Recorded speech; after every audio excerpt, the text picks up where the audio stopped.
সবাই কেমন আছো? আশা করি তোমরা সবাই ভালো আছো। আমি কোথায় যেতে চলেছি টাইটেল থাম্বনেল দেখে অবশ্যই তোমরা হয়তো বুঝেই গেছো। আজকে আমার জন্য এই ডেটা খুব স্পেশাল ডে।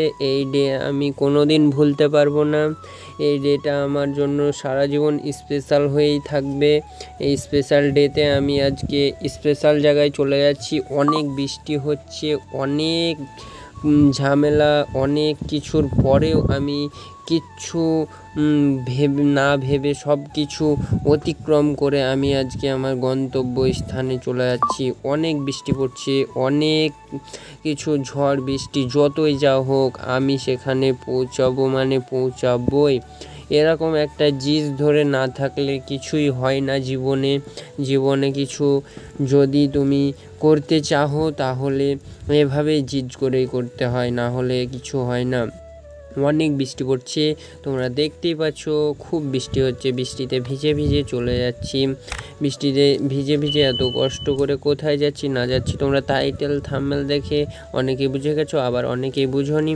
যারা বোঝোনি তারা ব্লগটা শেষ পর্যন্ত দেখো, অবশ্যই ভালো করে বুঝে যাবে। আমি এখন চলে এসেছি আমাদের পলসন্ডা শালবনের ফরেস্ট। শালবন থেকে বেরিয়ে আমি পলসন্ডায় পৌঁছে যাব। ব্লগটা খুবই স্পেশাল ব্লগ এই জন্য করলাম, না হলে হয়তো আমি এই রাস্তায় কোনো দিন ব্লগ করিনি আর করতামও না। চলো এখন যাওয়া যাক, চলো পলসন্ডা একদম যেখানে গন্তব্য স্থান সেখানে যেয়ে তোমাদের সঙ্গে দেখা হচ্ছে। চলো।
ফাইনালি গাইজ আমি শোরুমে চলে এসেছি।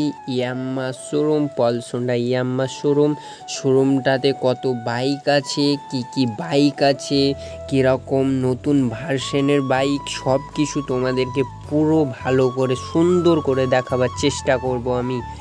কি বাইক আছে এই তো দেখাচ্ছি তোমাদেরকে। একটি FZS ভার্সন 4 যেটি নিউ কালার হোয়াইট কালার দেখালাম, এবার একটি ব্ল্যাক কালার এই যে দেখতে পাচ্ছ।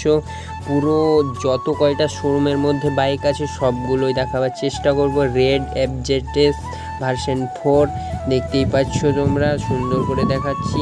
আমি আমার একটু ফেস দেখিয়ে দিলাম, আমি ফেসটা একটু দেখিয়ে তোমাদেরকে এবার দেখাচ্ছি ভার্সন 4 FZS। এটা লুক কেমন হয়েছে, কেমন দেখতে লাগছে তোমরা অবশ্যই কমেন্টে জানাবে। আমাকে তো অনেক সুন্দর লাগছে, খুবই সুন্দর লাগছে। ভার্সন 4-এর হেডলাইটটা অতটা সুন্দর লাগে না, কিন্তু রংটা যে কালারটা অনেক সুন্দর লাগছে, খুবই সুন্দর লাগছে, এই জন্য আমার এই বাইকটাই পছন্দ হচ্ছে। এই বাইকটাই নিব নাকি ভাবছি। তারপরে আরও অনেক বাইক আছে, সেগুলো এক এক করে দেখব। এমটি আছে, R15 আছে। এই যে R15 একটি দারুণ সুন্দর একটি কালার, দারুণ সুন্দর লাগছে। কি লুক তৈরি করেছে R15টার, অনেক সুন্দর, খুব সুন্দর লাগছে। আমি R15টা দেখে ইমপ্রেস হয়ে গেছিলাম প্রথম। তারপরে আমি একটু চাবি ঘুরিয়ে চেপে দেখব কেমন হচ্ছে। তো চেপে পড়েছি, পিক আপ মেরে দেখছি।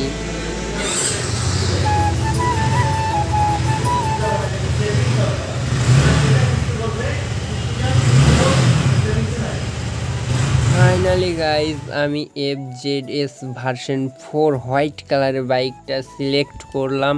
এই বাইকটা অনেক সুন্দর লাগছে। বাইকটার কালার দেখে আমি ইমপ্রেস হয়ে গেছি, কালারটা অনেক সুন্দর। বাইকটা ডবল স্ট্যান্ড করার পর ডবল স্ট্যান্ড হয়ে গেছে। ডবল স্ট্যান্ড করার পর বাইকের আমার লেগ গার্ডটা লাগিয়ে নিব। লেগ গার্ডটা লাগানোর পর আরও যেসব ছোটোখাটো কাজ আছে সেই কাজগুলো পরপর আমি সেরে নেব। এখন আমার বাইকের লেগ গার্ডটা লাগানো হবে। লাগানোর পরে আমার বাইকের আরেকটা ছোট্ট কাজ আছে, যেটা হলো যে পাদানি থাকে না, পা দেওয়ার, ওই জিনিসটাও আমি লাগাবো। কারণ পরিবারের কেউ যদি চাপে আমার বাইকে, যাতে কোনো অসুবিধা না হয়, এই জন্য আমি পাদানিটাও লাগিয়ে নিব। পাদানিটা শোরুমে পাওয়া যাবে না, এই জন্য আমাকে বাইরে কিনতে যেতে হবে। আমি এখন পাদানিটা কিনতে যাব, কিনে আনার পর পাদানিটা লাগাবো। এখন পাদানিটা লাগাচ্ছি না, আমার লেগ গার্ডটা লাগিয়ে দিচ্ছে। মিস্ত্রির অনেক অসুবিধা হচ্ছিল, এই জন্য শোরুমের আরও যারা স্টাফ থাকে তারা আসলো আমার পাদানিটা লাগানোর জন্য, লেগ গার্ডটা লাগানোর জন্য। লেগ গার্ডটা খুব সুন্দরভাবে লাগাচ্ছে। আমার লেগ গার্ড সেহেতু আমি ভালো করে সুন্দর করে দেখে একটু লাগিয়ে দিতে বলেছি মিস্ত্রি ভাইকে।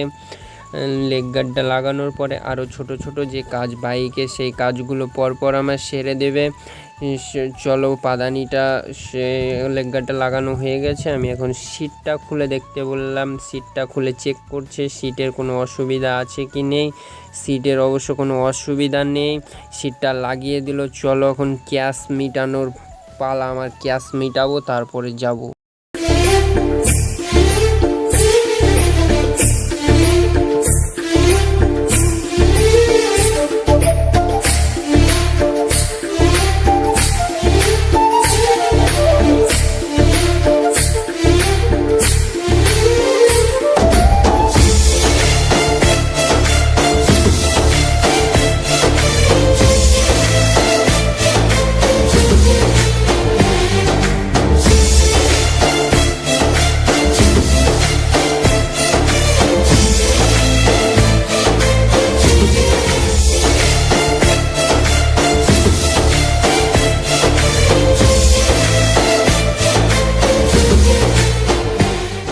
আজকে পেলাম দু হাত ভরে, যা ছিল স্বপ্ন আমার, খুশির খাবে এই দিনটাকে জীবন দিল উপহার। কিছু সুখে লবণ। বন্ধুরা, তাহলে শেষমেশ আমি FZS ভার্সন 4 হোয়াইট কালারের বাইকটা নিয়ে নিলাম। নিয়ে বাইরে বের করে নিয়েছি, শোরুমের বাইরে আছি এখন। শোরুমের বাইরে বাইকটা দেখছি ভালো করে, কিছু প্রবলেম আছে কি নিয়ে, বাইকটা কেমন হলো, বাইকটা দেখতে কেমন লাগছে, তোমরা অবশ্যই কমেন্টে জানাও আমাকে। আর বাইকটা সম্বন্ধে কিছু জানলে তোমরা অবশ্যই আমাকে জানাও। ধন্যবাদ।